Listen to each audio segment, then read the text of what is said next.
programa está ganando tusimang de barrio para barrio e nos mira onde nos chega para poner luz tem uma alegria grande se que é cidadão não luz não tem quantidade de meta naturalmente a iluminação da assim e ambiente um hobby mais seguro, pero também é importante para a recreação de família. Hobby bem para o uma vez que luz fora puni tem pouco mais atividade para poder curar a família não tem que sentar para fora, muito não tem um tique mais para fora e a família também nós expandir território de não próprio curar e vecindário caminhando com mais horas de dia seguro e horas que está agradável noite que está mais fresco nós podemos desfrutar de Nancurá e vecindário cerca de Nancurá.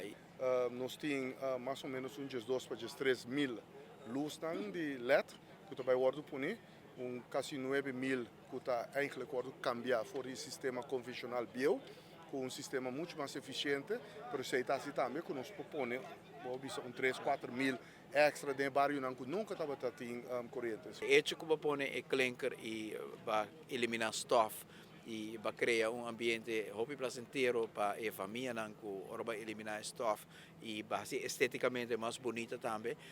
De repente tem ambiente totalmente outro dentro de casa. Se você correr o caminho depois Chiquito para Sabaneta, Curacabai, Brasil, você mira com todo o trotuar lá vindo e entre a área onde tudo isso aqui está parte de visão e iluminação, então onde a parte que seguro contribui no ambiente positivo aqui. Boa aqui nós estamos na parte de Diamantbergweg, a parte vamos para norte de Diamantbergweg, que é a bateria e tem bairro que existe, mas com 20 anos acaba e nunca estava tendo luz dentro do bairro aqui. Nós põe, me recordo, alguns anos atrás, também que nós tínhamos parte nova, não?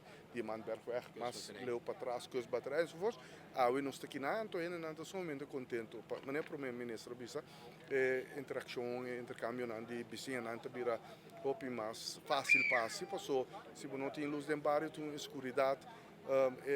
Essa ajuda para ter uma segurança também dentro do bairro. O parecimento santo é família do Bissami. É um cumpleaños que nós estamos celebrando o bal de luz. Que a tua família vem junto e nós estamos celebrando o cumpleaños bal de luz.